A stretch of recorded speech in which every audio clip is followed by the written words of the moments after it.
berarti kalau saya baca sejarahnya itu Ahlus Sunnah wal Jamaah itu bukan sebuah aksi gitu loh Mas, tapi reaksi gitu.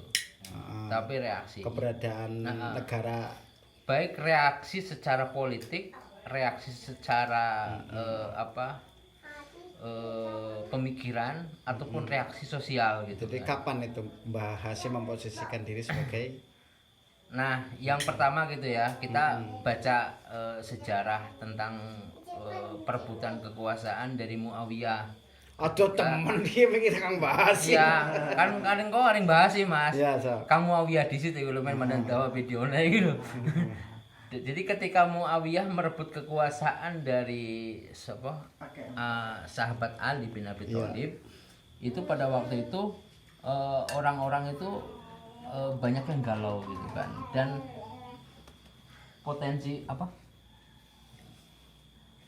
potensi konflik itu yang terjadi pada saat itu sangat besar gitu kan. Yang pro dengan Muawiyah menganggap pendukungnya Ali kafir, yang pro dengan Sayyidina Ali menganggap Muawiyah pendukungnya kafir. Kalau ada asumsi semacam itu, saya kan jadi bertanya, itu ada data-data yang valid enggak tuh? Kalau bahasa di kampus mungkin referensinya apa tuh? Nah, artinya urusan teman-teman yang bersahadat mengikuti Muawiyah, kemudian mengkafirkan yang mengikuti Ali, teman-teman yang mengikuti Ali kemudian mengkafirkan yang mengikuti Muawiyah. Wah, paus ini ada telepon. Kekuasaan dari Ali, Muawiyah kan pada zaman khalifahnya Ali, beliau itu berposisi sebagai gubernur Syam, di mana Syam itu adalah salah satu wilayah yang paling kuat di dunia. Begini, Islam. tadi pertanyaannya, referensi apa yang dipakai ketika tadi ada opini yang mengatakan bahwa teman-teman yang bersahadat, yang Islam mengikuti sahabat Ali mengkafirkan teman-teman yang mengikuti Muawiyah gitu loh. Teman-teman yang bersahadat mengikuti Muawiyah mengkafirkan teman-teman yang mengikuti sahabat Ali gitu Ya, loh. kalau masalah referensi cukup banyak Mas. Iya apa contohnya? Enggak, maksudnya kalau Kita bisa baca Tarikh Tobari, Ibnu Hisam, tarikhnya Ibnu Katsir. Ibnu Katsir kan punya tarikhnya. tafsir kali. Ya tarikh lah, kesejarahan ya tarikh. Ada Ibnu Katsir ada. Nah, itu 3 referensi pokok pokok dalam kalau kita ngomongin sejarah. Kalau kita baca itu semuanya berbicara gitu. Cuman kalau di lain selain, tapi boleh nih saya YouTubekan ini ya. Ya, ini harus nanti pertanggungjawabannya berat nih. Nah iya makanya tadi saya nanya tentang referensi. Ya nggak apa-apa lah, nggak apa-apa. Oh ya wes nggak apa-apa. Nah, di dalam Tarikh Tobari itu beliau mengatakan bahwa ulama Ahlus Sunnah wal Jamaah itu, para ulama mayoritas bersikap mauquf terhadap konflik itu. Artinya tidak membahas saya. Tidak membahas. Artinya baik sahabat Muawiyah ataupun sahabat Ali dan pendukung-pendukungnya, mereka semuanya insya Allah adalah sahabat-sahabat yang mulia gitu loh. Ceritanya di hadis sudah kedua-duanya kan sudah dijamin masuk surga kan. Nah, mauquf dan bersikap sangat hati-hati gitu loh ketika membahas ini. Intinya tidak mau membahas lah. Nah, inilah indahnya Ahlus Sunnah wal Jamaah ketika ngomong tentang kekuasaan gitu loh. Kalau masalah kepentingan politik sesaat itu memang ada perbedaan pendapat dan sebagainya. Akan tetapi ketika Muawiyah ternyata mampu merebut posisi kekuasaan kekhilafahan pada waktu itu, para ulama memberikan status sebagai waliul amri ad-daruri bisyauka. Jadi posisi Khulafaur Rasyidin sampai sahabat Ali begitu ya. Kemudian kekhilafahan waktu zaman sahabat Muawiyah itu tidak dianggap sebagai khalifahan, tapi dianggap sebagai masih khalifah Mas. Oh masih. Masih, kalau Muawiyah masih, cuman anak-anaknya Yazid gitu. Udah mulai melenceng lah. Kalau Muawiyah itu masih bagus. Jangan bilang melenceng, kita nggak berani ini. Nah, ini terlalu ekstrim moderator kita. Jadi ketika kita ngomongin Ahlus Sunnah wal Jamaah, kalau kita melihat dari sejarah Muawiyah sampai ketika kemerdekaan Indonesia sekalipun itu selalu menengah-nengahi setiap kondisi supaya tidak ada konflik gitu loh. Siapa itu? Nah, atau ciri-cirinya? Ciri-cirinya seperti yang satu itu yang tadi Muawiyah, yang kedua istihad upaya yang dilakukan oleh Al-Ghazali ketika pada waktu itu tadi kan ngomongin politik ya. Nah, sekarang dalam bidang pemikiran menurut saya itu upaya yang dilakukan oleh Imam Ghazali ketika membuat buku Tahaffudzul Falasifah itu pada waktu itu menyelamatkan pemahaman umat Islam supaya tidak melenceng akidahnya, Mas. Mungkin minad dolal. Iyalah itu mungkin termasuk diantaranya. Jadi ketika Al-Ghazali membuat kitab tersebut, kaum filsafat dalam Islam yang kaum berpikir dalam Islam yang liberal, sangat liberal pada waktu itu, yang punya potensi akan merusak tatanan iya. Itu diselamatkan oleh Imam Ghazali gitu. Sederhanakan lah ya, tatanan saja. Imam Ghazali menurut saya juga salah satu tokoh Ahlussunnah wal Jamaah yang penting. Nah, kalau konteks Indonesia, menurut saya yang penting adalah apa yang dilakukan oleh Kiai Hasyim Asy'ari pada waktu kemerdekaan, perebutan kekuasaan yang pada waktu berpotensi menimbulkan konflik antara Islam gitu ya, umat Islam pada waktu itu galau gitu kan. Ini negara kok nggak pakai sistem Islam, pakai undang-undang dasar, pakai undang-undang gitu kan. Nah kemudian Kiai Hasyim Asy'ari memberikan status waliul amri ad-Durri bisyauka, artinya dah kita merdeka dulu, masalah nanti itu masalah mau Islam atau enggak itu dibahas. Kemudian yang penting sekarang adalah kemudian jalan tengahnya muncul Departemen Agama Islam. Iya. Iya toh, Departemen Agama Islam toh itu. Termasuk diantaranya menghapus itu yang 7 kata ya. Iya.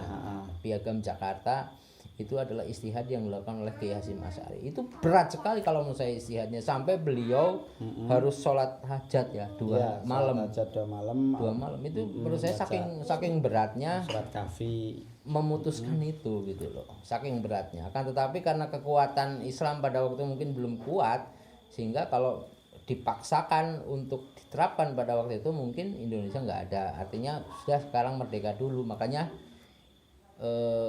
kalau menurut saya waliul amri ad-Durri bisyauka itu ya pemegang kekuasaan dalam kondisi darurat gitu loh, Mas. Iya.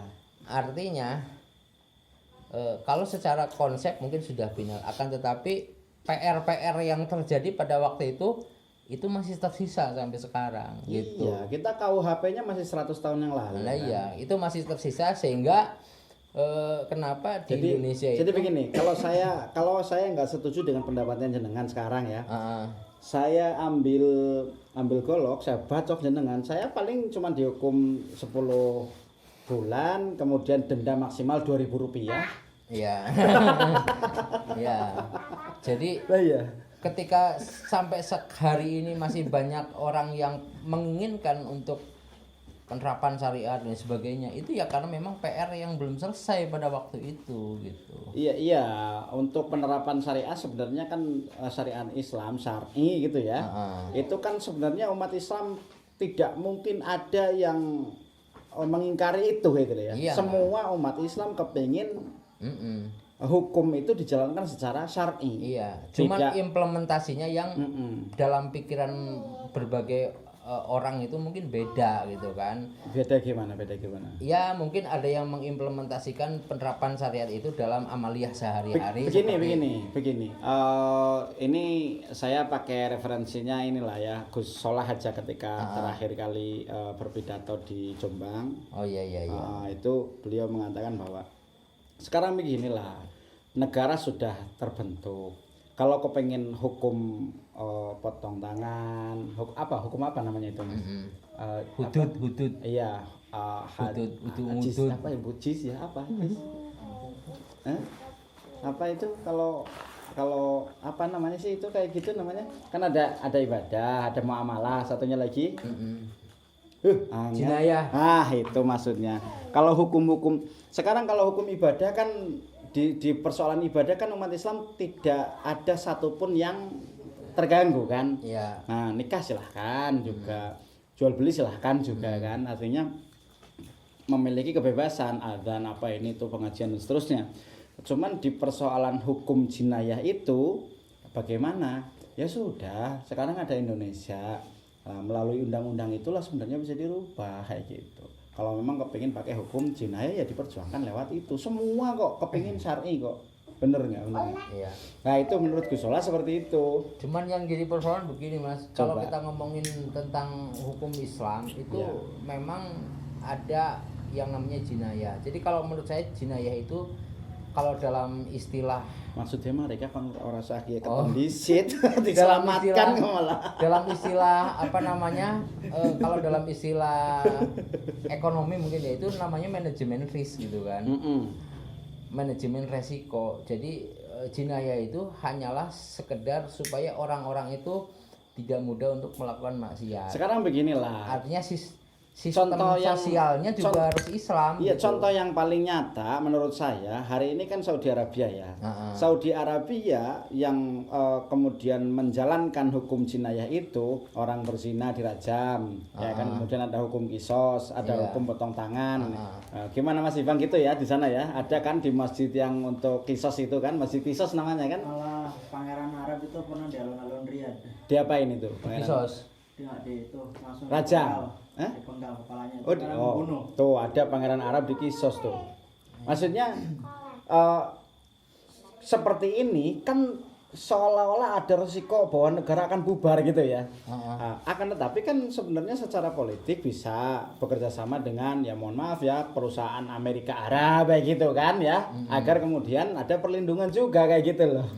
Dari negara-negara super power, negara-negara adidaya. Artinya itu bisa diperjuangkan kita pakai syar'i gitu loh. Iya. Kita pakai syar'i ya dengan tentunya dengan apa ya gerakan-gerakan politik gitu, bagaimana lah strateginya begitu. Sebenarnya masih bisa menurut saya gini Mas Iya, Agus, menurut saya. selalu ada jalan. Iya. Ya kalau kemarin mungkin sempat keras gitu kan Arab Saudi, hari ini kan toh enggak gitu, lunak saja. Nyatanya kalau di sana sampai hari ini sholat toh masih berjarak kayak gitu. Haji kemarin kan kelihatan kan, haji kemarin masih berjarak 2 meteran itu. Baik di sekitaran Ka'bah, Masjidil Haram, di Masjid Nabawi ataupun ketika wukuf di Arafah masih berjarak. Masih berjarak. Enggak, artinya adaptif terhadap perubahan zaman juga gitu loh ya. Iya. Adaptif. Mungkin dalam benak orang-orang Indonesia yang kurang terbuka dengan informasi, Arab Saudi dianggap sebagai sesuatu sing kayak gitu ya. Saya lihat biasa aja, mereka ada Aramco itu, Arabic American Corporation apa company. Terus kemudian kemarin belum lama Indonesia ngasih berapa? 10 triliun apa berapa itu? Ya 10 triliun. Ke Cina ngasih 8.000 triliun. Jadi mereka bekerja sama kemana-mana gitu loh. Enggak, artinya bahwa itu ya memang urusan banyak hal lah ya, banyak hal. Cuman kalau saya ngambil ininya Gusola, sudahlah Indonesia begini sudah bagus, silahkan kalau mau ini, tapi nggak usah kemudian Indonesia harus bubar dulu kemudian kita bentuk negara yang baru gitu. Nah ini kan yang hal yang mungkin sensitif ya gitu ya. Kalau secara hukum kepingin syar'i, saya pikir orang Islam kepingin syar'i semua. Gimana kalau seperti itu? Ya kalau masalah penerapan itu udah bukan satu hal yang bisa kita pikir, itu yang di atas sana lah. Iya iya. Bagaimana memikirkannya pasti punya solusi. Ya kayak sekarang di beberapa kabupaten kota Jawa Barat kan mewajibkan anak-anak untuk ngaji itu kan, untuk diniyah.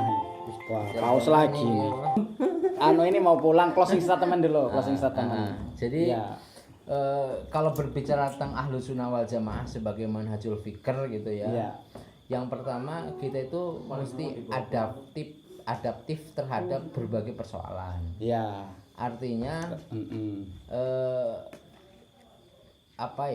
dialektika gitu Mas. Iya iya. Kita berdialektika ketika ada sesuatu hal dua pemahaman atau dua ideologi saling berbenturan, maka keduanya itu harus duduk bareng dan cari penyelesaian gitu. apapun itu gitu kan, mau dalam persoalan ideologi, dalam persoalan apapun. Iya iya. Yang berarti yang pertama kan perlu open minded ya. Iya, open minded, pikiran terbuka gitu kan. Kalau dikatakan, oh ini enggak bisa, ini enggak mungkin, kan enggak boleh ya. Iya. Iya. Ya seperti itu. Yang pertama open minded dulu, ada saling terbukaan untuk berdialog begitu ya. Ya.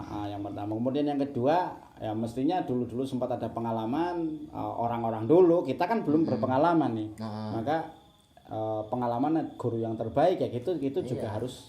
Nah, artinya berarti jenengan kepingin bikin ini nih kegiatan-kegiatan yang sifatnya dianggap sebagai kontroversi lagi nih. Ya, memang harus selalu seperti itu. Ya kontroversi kan urusan asumsi orang lain ya. Kalau duduk bareng itu kita itu semua hal itu bisa selesai kalau menurut saya gitu. Ya syura bainahum itu loh tadi. Jadi ketegangan yang akan menimbulkan konflik itu nggak akan terjadi. Kan persoalan-persoalan yang terjadi di Timur Tengah ya karena mereka nggak ngopi kayak ini kita. Nanti judulnya gitu. apa ya? Ngalor ngidul. Iya wes nanti saya cari judul yang tepat lah. Terima kasih Mas Agus. Ya, terima kasih.